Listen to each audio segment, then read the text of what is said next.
Welcome back. We've got day 12 of our final exam review unit. For today, our goal, you will be able to recognize and graph piecewise functions. All right, so let's take a look at our first problem for today. A function is graphed on the set of axes to the right. Which function is related to the graph? So if we take a look here, we see that we have piecewise functions. Now the reason we know these are piecewise is because everything is in pieces. Now, when you look at a piecewise function, f of x, so that's like y equals. Now, if you take a look at the pieces, these are your functions, and that's what comes first, and this is your interval of the domain. All right, so for the first question, we want to see which one of these is going to give us this graph here. Now, for this, I'm going to go ahead and I'm going to use the graphing calculator. So the first thing I'm going to do is go to y equals, and I'm going to type in x squared. And then I'm going to go down and I'm going to type in x minus 2. And then I'm going to hit graph. All right, and we're going to see, does our function here match what's in the picture? And I can see our parabola and our line, they do not intersect at all. So it can't be number 1. So we cross off number 1. So now I'm going to go take a look at number 2. So x squared. And then down here we're going to have 1/2 x plus 1/2. And then I go to graph. Now if I look carefully, ooh, it looks like this might be the one. So let's take a look. So this one has f of x squared. For the domain, x is less than 1. So less than 1 is right here. So it would be, yep, so it would be right there. And then 1/2 x plus 1/2 when x is greater than 1. So right at 1 there, that's when your line takes off.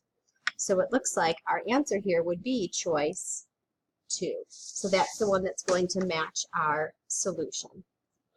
Okay, so now that we know how to find ones that match, let's actually take a look at graphing a piecewise from start to finish. So graph the following function on the set of the accompanying axes. So here we have a piecewise function. There's 2 pieces. So the first column here, these are your functions. And here, this is going to be your domain. So since we have 2 functions, I'm going to set myself up 2 table of values.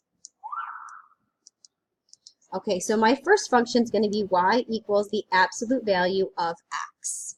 Now I'm going to start my table of values at -3 and I'm going to end at +1. So from -3, -2, -1, 0, and 1. Now if I look carefully, this is -3 is less than or equal to. That means when I graph this, I want to start with a closed dot. I want to include that point. Now x has to be less than +1. It's not allowed to be equal to, so it has to be less than. So this is going to be our open dot point. Now I'm going to use my calculator and I'm going to plug that in. So clear everything out. Absolute value, oops. So we hit enter for absolute value, and then we're going to type in just x, and that's the only thing. So we're going to go second table, and now I'm going to go all the way down to -3.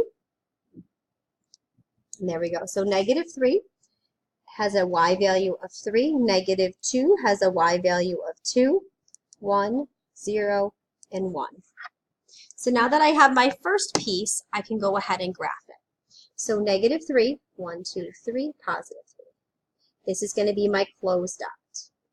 And then -2, 2. Everything else is also in between is going to be closed. 0, 0.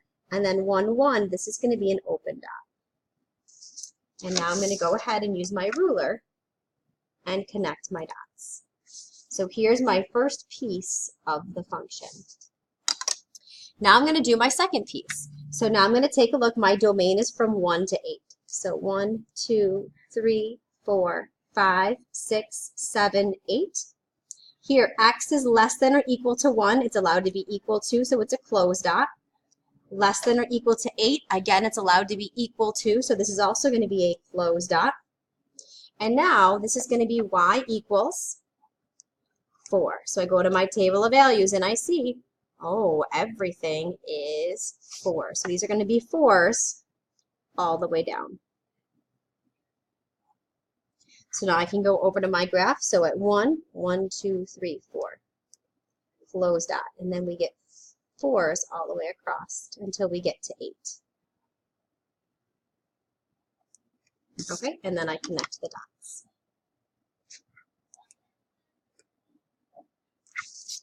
All right, and there we have it, our very first piecewise function. So if there's 2 lines, that means there's 2 pieces.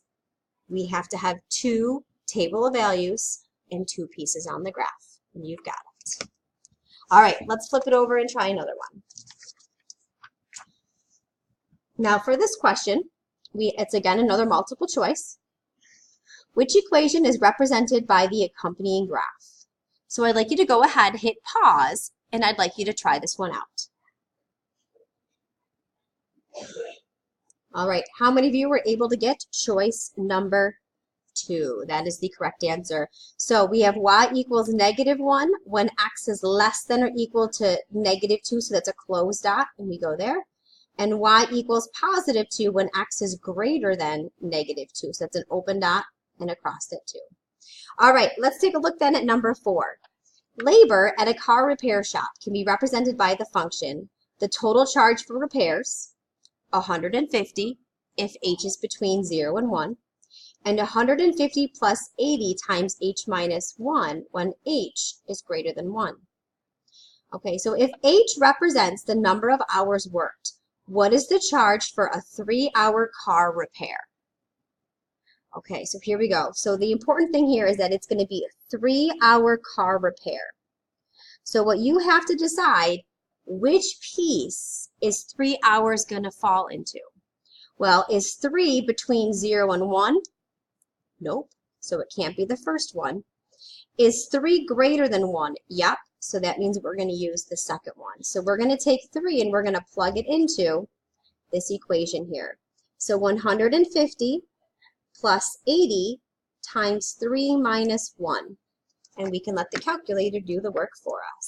So 150 plus 80 times 3 minus 1. And there we go. It's going to cost a total of $310, which is choice 3. All right, our goal for today was to be able to recognize and graph piecewise functions. Okay, and that's exactly what we just accomplished. All right, I'll see you all in class tomorrow.